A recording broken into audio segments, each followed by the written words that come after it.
राम राम मंडळी. जर तुम्ही सोलापूर प्रवासातला पहिला व्हिडिओ जर पाहिला असेल तर आत्ताच आपल्या चॅनलला व्हिजिट करून चेकआउट करा.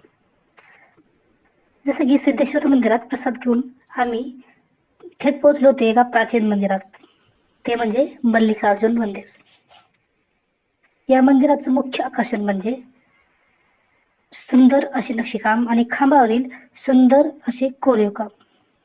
या दगडामध्ये कोरलेल्या मूर्त्या या मंदिराचं भव्य दिव्य सुशोभीकरण वाढवत होते.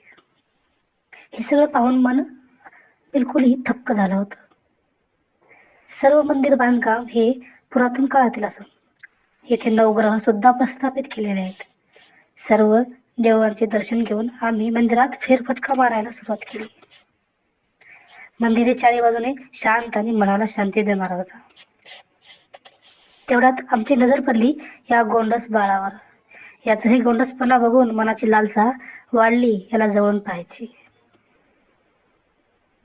अशा प्रकारे या मंदिराच्या शांततेचा निरोप घेत आम्ही निघालो परतीच्या वाटेला. आता होती बोसणारी थंडी, भन्नाट रस्ता आणि आम्ही हे टिपणारे म्हणजे पवनचक्की बर का.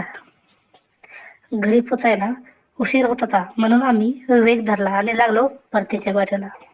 भेटू पुन्हा नव्या व्हिडिओमध्ये.